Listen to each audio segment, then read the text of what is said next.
Everybody. It's not too late. It's just 11 o'clock here. So I think we can knock out the rest of these functions that start with the letter R. It's not too many, and we've covered a lot. For example, reject. Um, Reject is the complement of filter. Remember, the complement just flips a Boolean. Um, so we looked at filter. It was the last function that Chris did in his series. It was so sad to see him quit so abruptly, but I'm sure there were reasons. Um, So honestly, you could just do, let make it like a double function that takes an x, returns x plus x with equals. There we go. And we could do r dot, we could do reject, make our own by saying r dot filter, and then log um, reject, and we will pass it our double function. Oh wait, no, double's not going to work. We need a predicate. Um, is odd. X mod 2. Just a quick, easy way to do it. And then so we say is odd, and we pass it our data, and I'm going to use d.list, which comes from this sum data package. It's just a list of 1, 2, 3, 4, 5, and we'll get back the ones that aren't is odd because we're rejecting. We're not keeping, or like the normal filter, it keeps things that match the predicate. We're going to reject ones. So we should just get 2 and 4, and we get an error.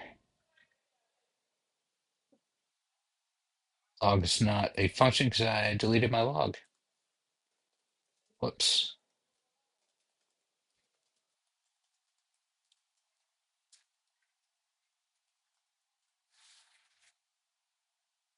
Reject the ones that are is odd. Oh, yeah. I forgot the whole point. R dot complements. I'm going too fast. That's why I'm making so many mistakes. But it was just a review. So this one gives me false. Reject is odd. It's the complement of filter.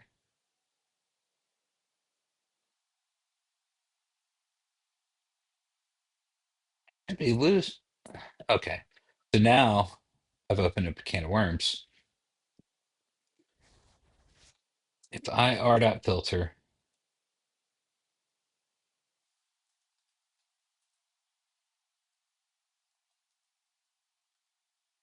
I get 135.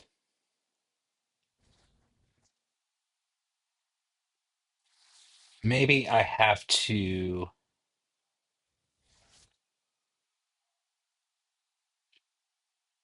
pass the, let's see, go to reject.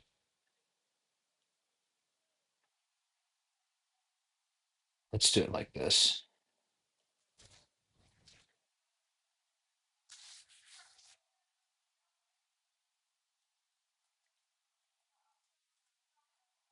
I'm thinking I have to pass the function here. Actually, const reject, and then I'll reject with this odd, and pass d.list. I still get false.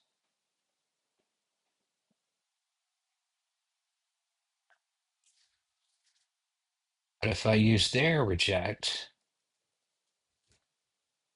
I get the correct thing. So it's not as simple as I thought. But I mean, they're telling me it's the complement of filter. I'm going to go look at their implementation. Reject predicate and filterable. Maybe you have to pass. No, there it is. Okay, so reject, complement, filterable is odd, and then I pass the data at the same time. That the key. Reject becomes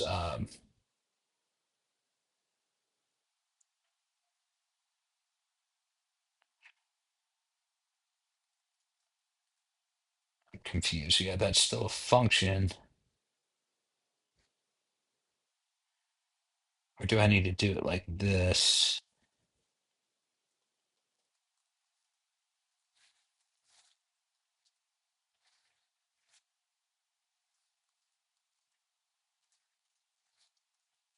Oh,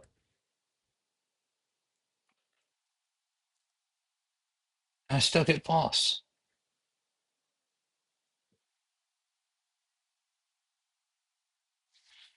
And in their implementation,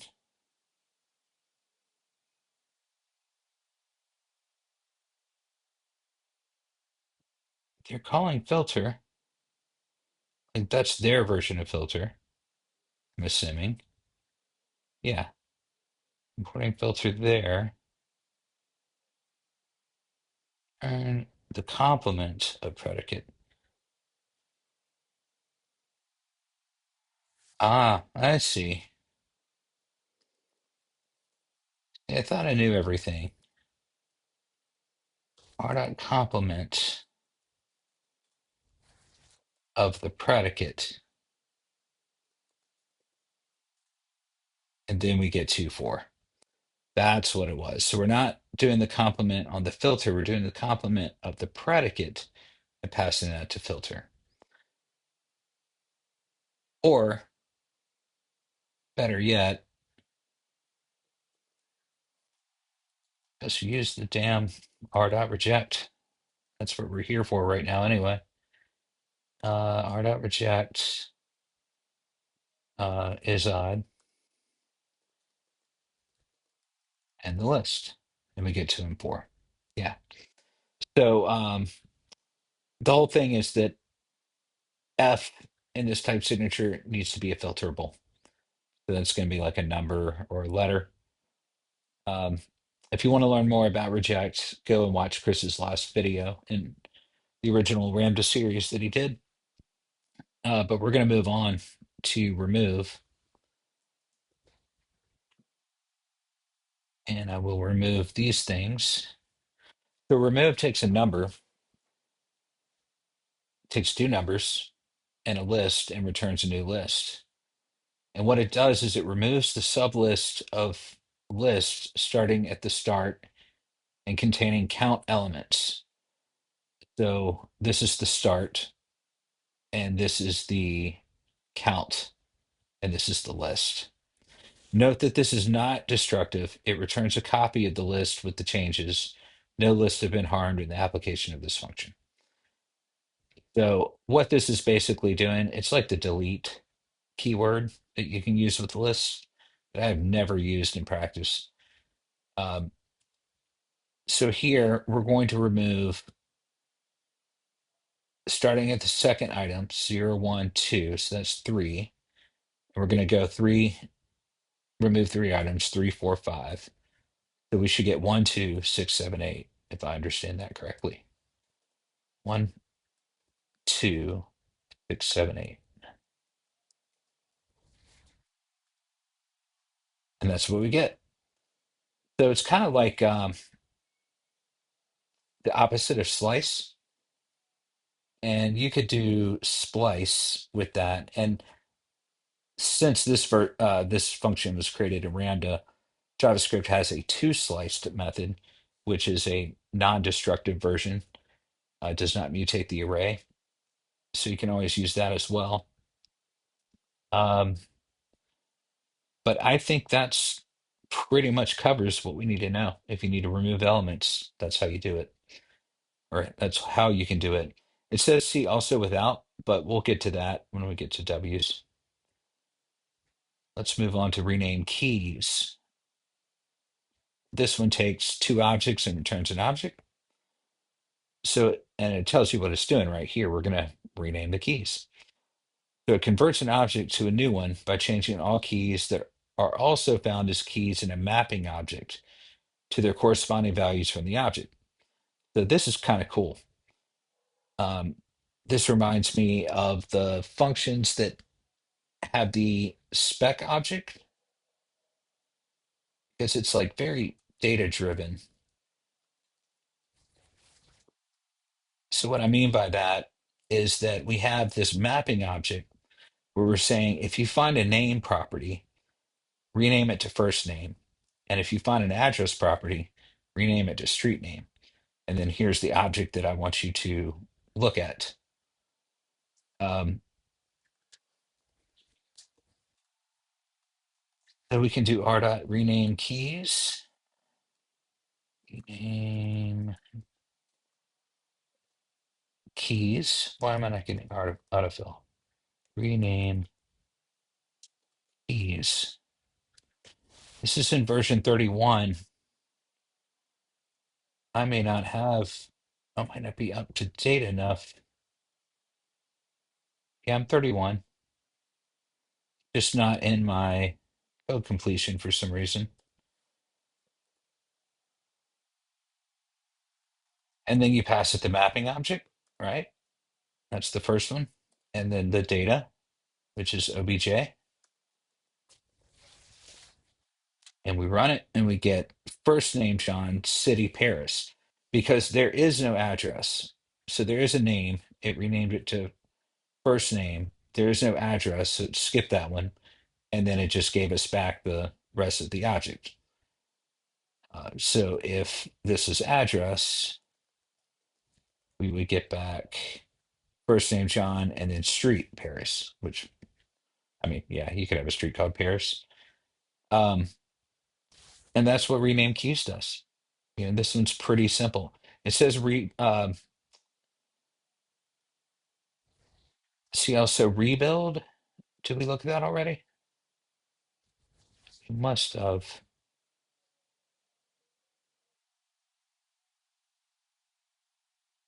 Yeah, this is the one where it rebuilds an object, takes an old object, creates a new one, and you just give it a function for what you want to do with the key and what you want to do with the value. Oh, let's go to rename keys. Yeah, and you can see why I wanted to knock this out because I just feel like these are pretty easy to understand and implement functions. Uh, for example, repeat. I mean, it repeats something however many times you tell it to repeat, right? So like, so the first one, it takes a thing. So we're going to give it a taco.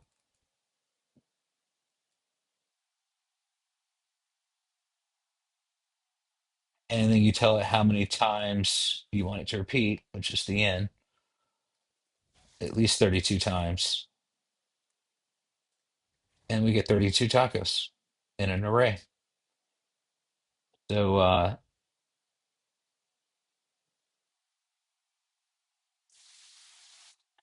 see, to me, it'd be nice if you could say like repeat,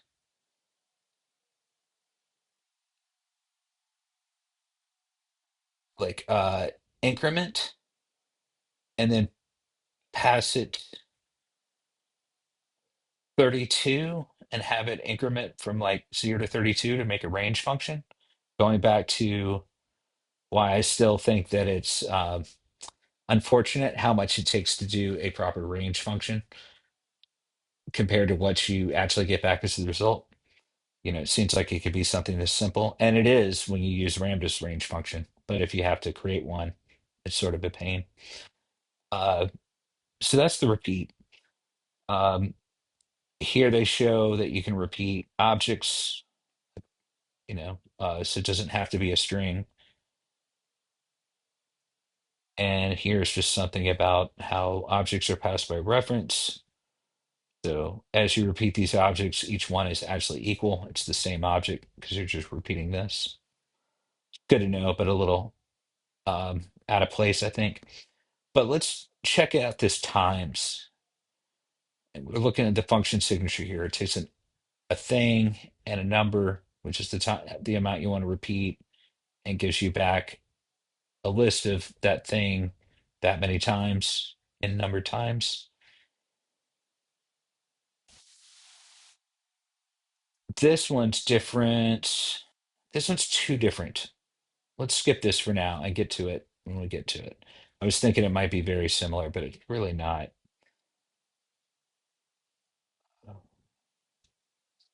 Yeah.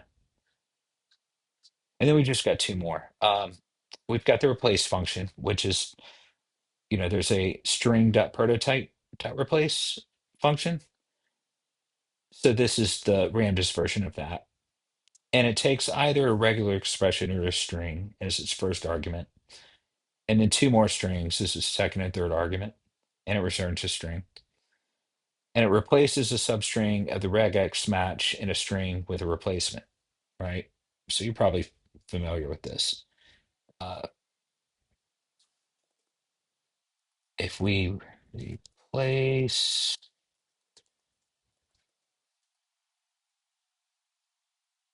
so we're going to replace a taco in, copy this.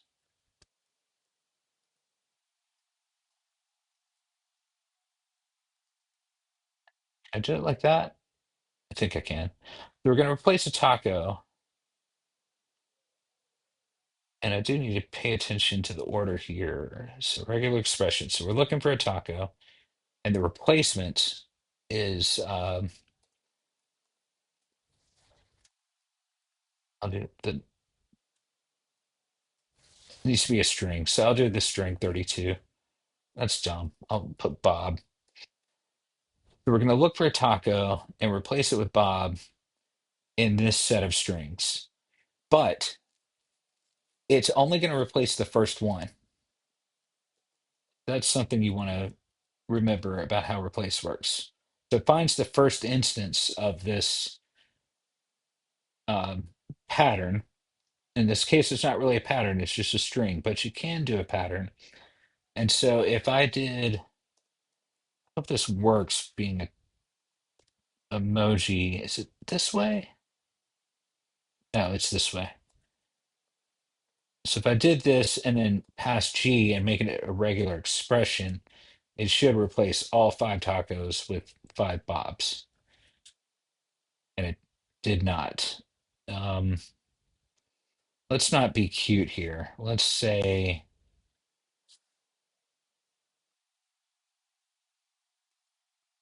Bobby,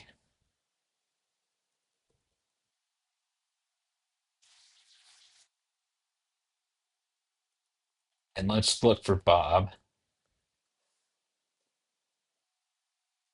Let's look for B and replace it with an X in the string Bobby. And we get Xobby because it just looks for the first B. But if we turn this into regular expression, I know what I did wrong before too. Let's try this.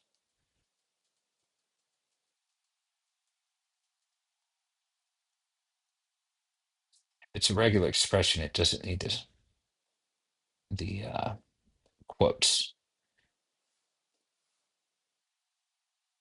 So now that should replace each taco with Bob, and it does. So that's the thing with replace. You can make it simple and just use a string, or you could use a regular expression. And this is about as complicated a regular expression as I can do it off the top of my head. Does the first two parameters corresponding to the parameters of the wait, the first two parameters correspond to the parameters of the string.prototype.replace function method, I think, technically. So the second parameter can also be a function. So I did not know that, and I took a look at it, but I can't find anything useful.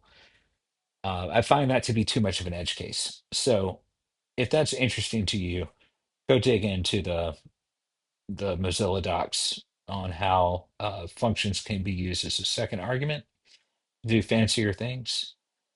Um, but I think it's a little outside the scope of this. Yeah, so yeah, they use a regular expression there and global to do what I was saying here to replace all of the instances instead of just the first one. And then to close this one out and close out the reverse or the R's, we have reverse. This works on list of things or on strings itself. So it takes a list or it takes a string and it reverses the list, gives you back a new list or a new string. We all know how to reverse works. Now there is a method on a radar prototype called toReversed, which works just like reverse does, but it returns a new copy of a new or it returns a copy of an array or a new array. It does not mutate the original. Uh, so for a long time, once spread came out, remember I have my d dot list coming from some data, which is a an array of 1, 2, 3, 4, 5. So a long time ago, or not a long time ago, actually, probably even right now, or before two reverse came out, we would do something like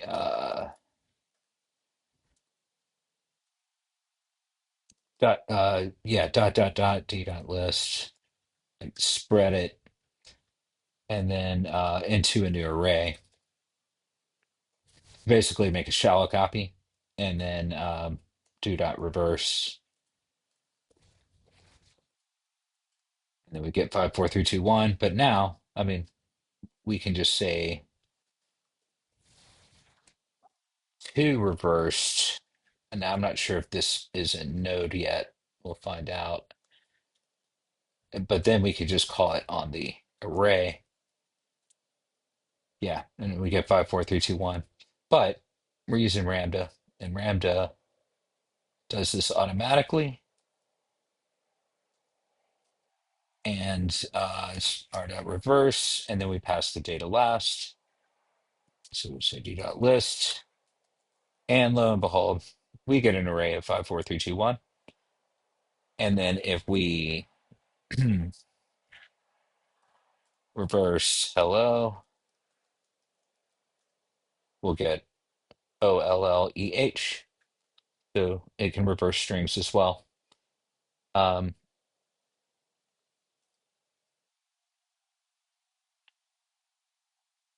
Lastly, I'll just take a look at how it's implemented.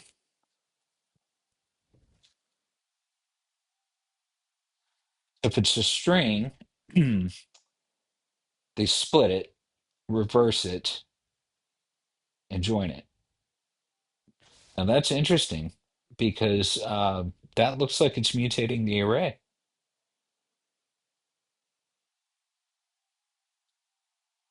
which I guess maybe it doesn't matter if that's interesting. You split it, you change it into an array, reverse it, join it back together, you got the word.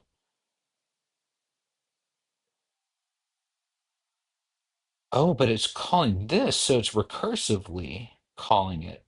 And then so if it is like when it does this reverse, it's going to be hitting this branch and it's going to call the built-in slice, which does not mutate. And then we call, um, so I guess this is list with 0 arguments or something, and then reverse it.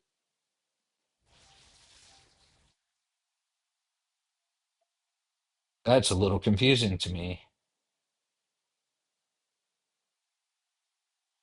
Anyway, it reverses a list. If you want to figure out how it works, that's a different thing, but or how it's implemented, that's a different thing. But now we know how it works, and we're done with the R's. So we're going to pick up in the S's. There's a ton of S's, uh, but I'll do that on another day. So thank you for spending your time with me. Tell a friend, and I'll see you in the next video.